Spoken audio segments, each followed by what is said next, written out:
Hello students, last lecture में हमने galvanometer का सेकंड पार्ट पढ़ा था, जिसमें हमने ये पढ़ा था कि गैल्वेनोमीटर जो होता है वो किस तरीके से काम करता है, उसका प्रिंसिपल क्या होता है। उसके बाद हमने गैल्वेनोमीटर का सेंसिटिविटी पढ़ा, वो सेकंड पार्ट था। और ये लास्ट थर्ड पार्ट है, इसमें हम पढ़ेंगे कि गैल्वेनोमीटर को हम किस तरीके से और भी यूज़ कर सकते हैं। वैसे तो गैल्वेनोमीटर जो है सबसे बेसिक एक तरीके से करंट सेंसिटिव डिवाइस है, जिसमें डिफ्लेक्शन होता है वो करंट के डायरेक्टली प्रोपोर्शनल होता है। इसलिए इसको very basic instrument of electric measurement कहा जाता है। और ये इसको इसलिए कहा जाता है क्योंकि इसमें जो डिफ्लेक्शन प्रोड्यूस होता है वो करंट के डायरेक्टली प्रोपोर्शनल होता है। इसलिए इसकी एक और यूटिलिटी हो सकती है कि गैल्वेनोमीटर को हम एमीटर की तरह भी यूज़ कर सकते हैं और वोल्टमीटर की तरह भी यूज़ कर सकते हैं। तो गैल्वेनोमीटर को एमीटर की तरह कैसे यूज़ कर सकते हैं, उससे पहले हमें ये जानना ज़रूरी होगा कि किसी भी सर्किट में एमीटर को कैसे कनेक्ट करते हैं और वोल्टमीटर को कैसे कनेक्ट करते हैं। अगर हम एमीटर की बात करें तो एज वी नो, सभी जानते हैं कि किसी भी सर्किट में करंट को मेज़र करने के लिए हम एमीटर को जो है वो सीरीज़ में कनेक्ट करते हैं, और वो उस सर्किट में फ्लो करने वाली करंट को एक्यूरेटली रिलायबल रीडिंग दे, इसलिए उसका रेजिस्टेंस बहुत कम होना चाहिए। दूसरी बात, किसी भी सर्किट में किसी दो पॉइंट के बीच में वोल्टेज यानी पोटेंशियल डिफरेंस मेज़र करने के लिए हम वोल्टमीटर को हमेशा पैरेलल में लगाते हैं, और पैरेलल में लगाने के लिए जो हम वोल्टमीटर यूज़ करते हैं उसका रेजिस्टेंस हाई होना चाहिए। और जब हम उसको पैरेलल में लगाते हैं तो वो उन दोनों पॉइंट्स के बीच में पोटेंशियल डिफरेंस प्रोड्यूस करता है। अब हमें बात करनी है कि एक गैल्वेनोमीटर को हम किस तरीके से एमीटर में बदल सकते हैं, कन्वर्जन कैसे कर सकते हैं। तो बहुत सिंपल सा उसका कंसेप्ट है। हर गैल्वेनोमीटर में एक मूविंग कॉइल होती है, और वो मूविंग कॉइल जनरली कॉपर की बनी हुई होती है। यानी हर गैल्वेनोमीटर में एक कॉपर की कॉइल होती है, और उस कॉपर के कॉइल का कुछ ना अपना रेजिस्टेंस होता है। उस रेजिस्टेंस को हम बोलते हैं रेजिस्टेंस ऑफ गैल्वेनोमीटर। इसका मतलब ये हुआ कि हर एक गैल्वेनोमीटर का अपना खुद का एक रेजिस्टेंस होता है। उसको हम प्रैक्टिकली फाइंड आउट कर सकते हैं, ये कोर्स में है, और एक्सपेरिमेंटली आप इसको फाइंड आउट कर सकते हैं कि किसी भी गैल्वेनोमीटर का कितना रेजिस्टेंस होता है, और उसको हम हाफ डिफ्लेक्शन मेथड होता है प्रैक्टिकल में, उससे हम इसके रेजिस्टेंस को फाइंड कर सकते हैं। तो गैल्वेनोमीटर का अपना एक रेजिस्टेंस होता है। तो क्या करते हैं, गैल्वेनोमीटर को एमीटर में कन्वर्ट करने के लिए हम गैल्वेनोमीटर के पैरेलल में एक बहुत ही कम वैल्यू का रेजिस्टेंस कनेक्ट कर देते हैं, और वो रेजिस्टेंस पैरेलल में लगाया जाता है। इस लो वैल्यू रेजिस्टेंस को हम बोलते हैं शंट, और ये प्रोसेस कहलाता है शंटिंग। तो देख लेते हैं। सबसे पहले हमें पढ़ना है conversion of galvanometer number first into ammeter.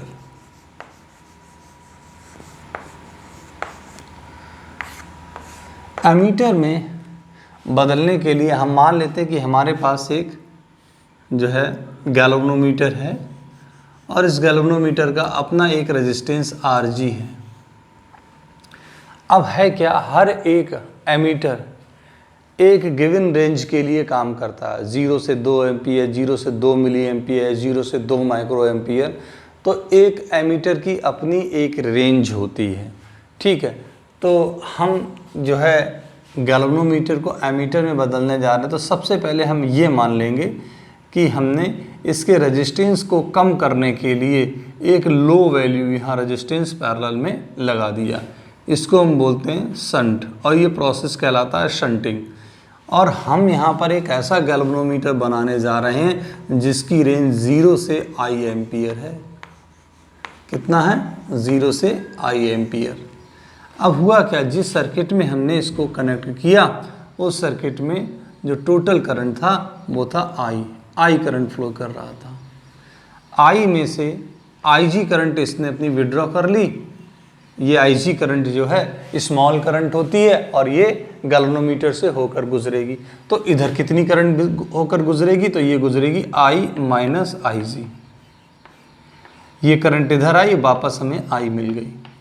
तो ये एक हमने ऐसा गैल्वेनोमीटर लिया है जिसको कन्वर्ट कर लिया हमने एमीटर में। ये पूरा जो कन्वर्जन है, this conversion is known by the ammeter. ये पूरा एमीटर कहलाएगा, जो कि 0 से I एम्पियर के लिए काम करेगा। अब दूसरी बात, 0 से I एम्पियर के एमीटर को बनाने के लिए हमें कितनी वैल्यू की शंटिंग करनी पड़ेगी, यानी कितने वैल्यू का शंट रेजिस्टेंस यहाँ कनेक्ट करना पड़ेगा, उसकी वैल्यू हमें फाइंड करनी है यहाँ पर। तो सबसे पहली बात हमें ये पता होना चाहिए कि ये गैल्वेनोमीटर को हम किस तरीके से एमीटर में बदलते हैं। तो एक गैल्वेनोमीटर को एमीटर में बदलने के लिए हम उस गैल्वेनोमीटर के पैरेलल में एक बहुत ही लो वैल्यू का रेजिस्टेंस कनेक्ट कर देते हैं, जिसको हम बोलते हैं शंट, और ये प्रोसेस कहलाता है शंटिंग। अब हमने ओवरऑल यहाँ शंट को क्यों कनेक्ट किया, इस बात को भी समझ लेते हैं। शंट को कनेक्ट करने के लिए ये लो वैल्यू रेजिस्टेंस है, ये मैक्सिमम करंट विड्रॉ कर लेगा, और जब ये मैक्सिमम करंट विड्रॉ कर लेगा तो इसमें लो करंट फ्लो करेगी, जिसकी वजह से गैल्वेनोमीटर खराब नहीं होगा। और वैसे भी एक आइडियल एमीटर का रेजिस्टेंस 0 होता है, यानी एक अच्छे एमीटर का रेजिस्टेंस क्या होना चाहिए, 0 या बहुत कम। तो जब हम यहाँ शंटिंग कर देंगे तो क्या होगा, शंटिंग कर देने से इसका रेजिस्टेंस बहुत कम हो जाएगा पूरी डिवाइस का। वो कैसे, इसको समझ लेते हैं। मान लीजिए यहाँ पर एक 10 ओम का रेजिस्टेंस है और उसके पैरेलल में ये हम मान लेते हैं 100 ओम का रेजिस्टेंस है। उसके पैरेलल में हमने इसके कंपैरिजन में 2 ओम का रेजिस्टेंस लगा दिया, तो इक्विवेलेंट रेजिस्टेंस कितना हुआ। तो इक्विवेलेंट रेजिस्टेंस आप यहाँ से फाइंड आउट कर सकते हैं, 1/2 और 1/100। तो आप यहाँ से कनेक्ट कर सकते हैं, कितना आ जाएगा, एलसीएम ले लो यहाँ। तो ये कितना आ जाएगा, मान लेते हैं ये 200 आ गया, तो यहाँ कितना आ जाएगा, 100, और यहाँ 2। तो आप इसको जब आप सॉल्व करेंगे तो ये कितना आ जाएगा, 102/200। और जब आप इसको और सॉल्व करेंगे, जब आप इसको इक्विवेलेंट रेजिस्टेंस इसका निकालेंगे तो इसका रेसिप्रोकल कर लीजिए। तो नेक्स्ट स्टेप जो आएगा वो नेक्स्ट स्टेप आएगा 200/102, यानी और रेजिस्टेंस क्या हो जाएगा, यहाँ पर देखा जाए तो रेजिस्टेंस क्या हो जाएगा, पहले कितना था 100, अब इसको आपने जब इसको डिवाइड करा इससे तो और कम हो जाए। यानी ओवरऑल अगर हम देखें यहाँ पर तो क्या हो गया, ओवरऑल हम देखें तो यहाँ रेजिस्टेंस क्या हो गया, कम हो गया। तो जब भी हम किसी डिवाइस के अक्रॉस पैरेलल में रेजिस्टेंस लगा देते हैं तो उस डिवाइस का रेजिस्टेंस और भी कम हो जाता है। तो यहाँ पर हमारा क्वेश्चन ये है कि 0 से I एम्पियर के एमीटर को बनाने के लिए हमें कितनी वैल्यू का शंट लगाना पड़ेगा। अब देखिए ये 2 पॉइंट हमने लिए, ये 2 पॉइंट, इन दोनों पॉइंट के अक्रॉस यहाँ पर जो पोटेंशियल डिफरेंस होगा वही यहाँ पर होगा। तो यहाँ पर अगर हम देखें पॉइंट A और पॉइंट V नाम दे देते हैं, ठीक है। तो इसको आप क्या लिख सकते हैं, इसको आप लिख सकते हैं IG RG is equals to, क्या लिख सकते हैं, इसको लिख सकते हैं आप I माइनस इसके अक्रॉस पोटेंशियल डिफरेंस और इसके अक्रॉस पोटेंशियल डिफरेंस बराबर होगा। तो I माइनस IG इंटू क्या आ जाएगा S, और हमें क्या वैल्यू निकालनी है, S की निकालनी है। तो S क्या आ जाएगा, S इज इक्वल्स टू आ जाएगा IG upon I minus IG into RG। हम यहाँ से शंटिंग जो करी है उसमें जो हमने शंट रेजिस्टेंस यूज़ किया है उसकी वैल्यू को हम फाइंड आउट कर सकते हैं। अब ये तो बात होगी, हमें ये पता चल गया IG हमें पता है कि गैल्वेनोमीटर कितनी करंट विड्रॉ करेगा, I हमें पता है कि हमने 0 से कितने एम्पियर का बनाया है, IG हमें पता, तो यहाँ से हम शंट को कैलकुलेट कर सकते हैं। अब दूसरी इंपॉर्टेंट चीज़, जो हमने ये कन्वर्जन किया है और ये एमीटर बनाया, इसका इक्विवेलेंट रेजिस्टेंस कितना होगा। तो रेजिस्टेंस ऑफ कन्वर्टेड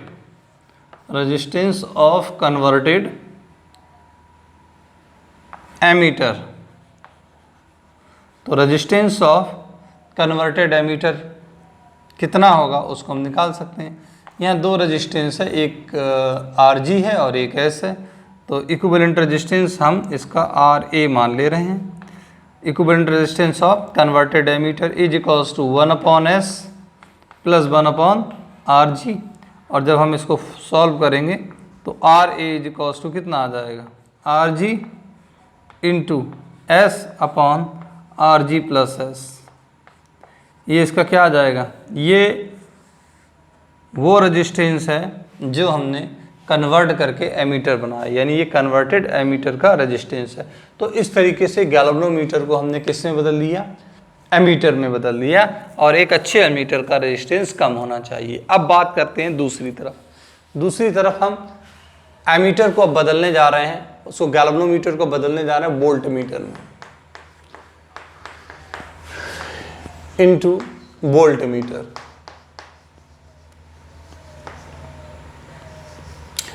तो हम जानते हैं कि किसी भी दो पॉइंट के बीच में पोटेंशियल डिफरेंस फाइंड आउट करने के लिए वोल्ट मीटर को किस में लगाते हैं, पैरेलल में। और एक अच्छे वोल्ट मीटर का रेजिस्टेंस, यानी आइडियल वोल्ट मीटर का रेजिस्टेंस इनफाइनाइट होता है, और एक अच्छे वोल्ट मीटर का रेजिस्टेंस क्या होना चाहिए, बहुत ज़्यादा होना चाहिए। तो हम क्या करते हैं, ये जो गैल्वेनोमीटर हमने यहाँ पर लिया, ये हमने एक गैल्वेनोमीटर लिया था जिसका रेजिस्टेंस कितना है, तो जिसका रेजिस्टेंस RG है। अब हमें क्या करना है, हमें गैल्वेनोमीटर को वोल्टमीटर में बदलना है। तो इसके लिए हम क्या करेंगे, इस डिवाइस का रेजिस्टेंस बढ़ाएंगे। तो इस डिवाइस का रेजिस्टेंस बढ़ाने के लिए यहाँ पर हम एक external large value resistance connect कर देते हैं सीरीज में। ये लार्ज वैल्यू है। अब यहाँ पर ये जो डिवाइस बन गई, ये कहलाएगी वोल्टमीटर। क्या कहलाएगी, वोल्टमीटर। वोल्टमीटर हो गई, इसका रेजिस्टेंस बहुत ज़्यादा होगा। अब यहाँ पर बात ये है, ये आपने वोल्टमीटर किस रेंज का बनाया, तो ये वोल्टमीटर हमने 0 से B वोल्ट तक ये मीज़र कर सकता है। यहाँ करंट का रेंज था और यहाँ से वोल्टेज का रेंज है, 0 से B वोल्ट ये यहाँ पर मीज़र कर सकता है। अब इसमें से जो करंट फ्लो कर रही है वो I करंट है। तो अब हमें यहाँ पर 0 से B वोल्ट, 0 से B वोल्ट का वोल्टमीटर बनाया है हमने। तो इसमें हमने 0 से B वोल्ट जो रेजिस्टेंस बनाया है, उसमें हमने कितनी वैल्यू का रेजिस्टेंस हमने यहाँ पर कनेक्ट किया है, हमें यहाँ पर फिलहाल तो ये निकालना है। तो इस तरीके से हम इसको कैसे फाइंड आउट करेंगे वो देख लेते हैं। हमारे पास फार्मूला होता है V=IR, ये फार्मूला होता है हमारे पास, B=IR। तो B ये रहा, I ये रहा, और टोटल रेजिस्टेंस कितना है, RG। तो जिसको मैं इक्विवेलेंट रेजिस्टेंस या बना लेता हूँ। तो टोटल रेजिस्टेंस कितना है, RG प्लस कितना है, R। और हमें R की वैल्यू पता है, बाकी सारे पैरामीटर्स हमें पता, R की वैल्यू हमें निकालनी है। तो V=IRG प्लस कितना, IR। तो ये आ जाएगा IR=IRG माइनस कितना, V। और यहाँ पर हमें R निकालना है, तो ये कितना आ जाएगा, IRG माइनस B अपॉन कितना आ जाएगा, I। इसको फर्दर सॉल्व करेंगे तो ये आ जाएगा RG माइनस V/I। तो ये हमारा क्या निकल गया, ये हमारा जो रेजिस्टेंस हमने यहाँ पर जो है, यहाँ हमने जो रेजिस्टेंस बनाया था वो कितनी वैल्यू का होना चाहिए, जो हमने रेजिस्टेंस कनेक्ट किया था वो कितनी वैल्यू का होना चाहिए, वो हमने यहाँ पर निकाल लिया।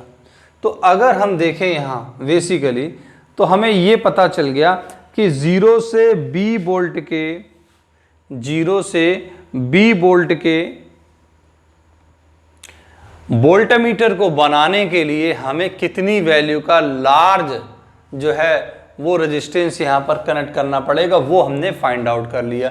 ये V वैल्यू हमें गिवन है, B वैल्यू गिवन है, और I इसमें करंट सर्कुलेट हो रही है, इसमें टोटल रेजिस्टेंस ही आ गया। तो आप इसको इजीली यहाँ सॉल्व कर सकते हैं। ये सारे पैरामीटर्स हमको पता होते हैं। अब इस डिवाइस का इक्विवेलेंट रेजिस्टेंस कितना होगा, यानी कि resistance of converted resistance of converted voltmeter. तो रेजिस्टेंस ऑफ कन्वर्टेड वोल्टमीटर कितना होगा, ये आर बी मान लेते हैं, दोनों सीरीज में लगे हुए हैं तो आर जी प्लस आर, ये आएगा कन्वर्टेड वोल्टमीटर का रेजिस्टेंस। तो डियर स्टूडेंट, यहाँ पर हमने दो चीज़ें पढ़ी कि गैल्वेनोमीटर को हम कैसे वोल्टमीटर और एमीटर में कन्वर्ट करते हैं और उसको कन्वर्ट करने का तरीका क्या है। बस आपको इतनी बात याद रखनी है कि गैल्वेनोमीटर को जब हम एमीटर में चेंज करते हैं तो बहुत ही लो वैल्यू का रेजिस्टेंस पैरेलल में कनेक्ट कर देते हैं, और जब हम गैल्वेनोमीटर को वोल्टमीटर में कन्वर्ट करते हैं तो उसमें हम एक हाई वैल्यू का रेजिस्टेंस सीरीज में जोड़ देते हैं। तो ये दोनों बातें आपको याद रखनी है, इसको रिवाइज कर लीजिएगा। नेक्स्ट लेक्चर में हम गैल्वेनोमीटर पर बेस्ड न्यूमेरिकल डिस्कस करेंगे और उसको आप जो है देखेंगे कि किस तरीके से हम इन फार्मूलाज को वहाँ पर इम्प्लीमेंट करते हैं। तो ये टॉपिक बहुत अच्छे से रिवाइज कर लेना, बोर्ड के पॉइंट ऑफ व्यू से ये 5 मार्क्स का टॉपिक है। Thank you so much.